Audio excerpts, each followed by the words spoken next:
Hello.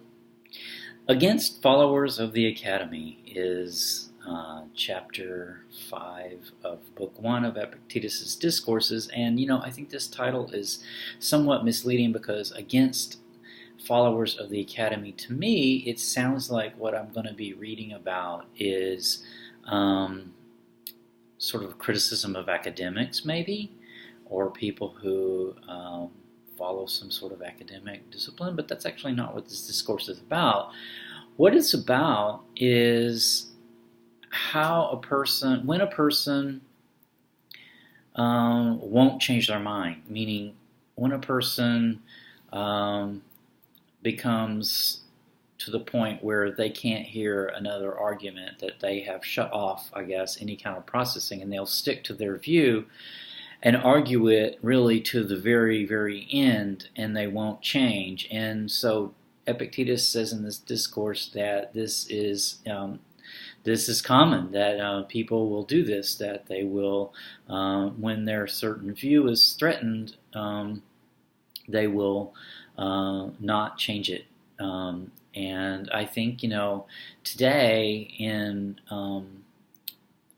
many studies that I've read, psychological studies about how people change their mind sort of back this up. Of course, this was written well before any of these sort of sociological and psychological scientific measurements were done or scientific investigations were done. But this is something that the Stoics observed, is that when there's an argument, for example, even a debate, an intellectual debate, that people will really defend their view if it's threatened. And then Epictetus talks about there's a couple of different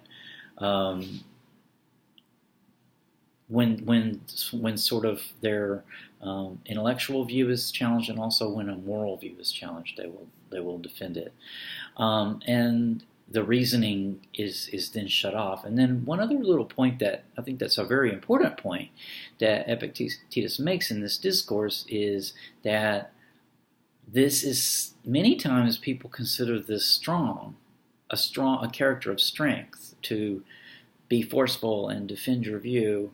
And Epictetus says this is not strength; that this is actually a person's reasoning being halted, that a person basically shutting themselves off and forging ahead, even if they may be incorrect, that they're not behaving in a rational way in this sense. And he does not consider this a sign of strength. So, this term, this person, is sometimes we hear this term like, oh, this person, one thing you can say is they have the strength of their convictions, meaning they really go out there and they advocate for their position. And I think that that's true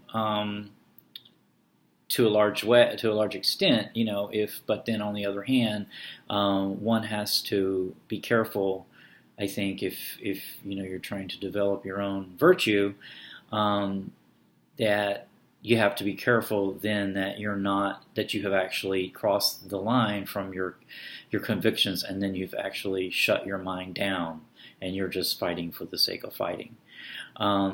This is really something that I work on a lot because, in the days now with social media and the internet, it's so easy to get drawn into arguments with people online or on Facebook or other social media where it's not productive, because you reach a point where you're unlikely to change your mind, and they're not going to change their mind probably from that interaction. So that's something to always consider, I think, when or to consider nowadays when interacting with people online. It seems like it's a lot easier to get into these sorts of battles with people you don't know, per se. And so I think a Stoic would generally look at that as being not productive and not virtuous, because it would cross the line between behaving rationally and just charging forward, to try to win at all costs. So this is a very short discourse, and that's what I took away from it. I don't know how it really relates to the title of Against the Academy, except maybe he was referring to this in an academic way, where people in the ancient world would go to what they called the academy, these schools of philosophy, and discuss things. So this may be where the title came from for this particular discourse, but I do think it's still very relevant to us today, and because we're interacting with people in pretty much the same way probably that they interacted a couple of thousand years ago, even before the internet. We just have this new tool which has amplified it in our world even more, perhaps.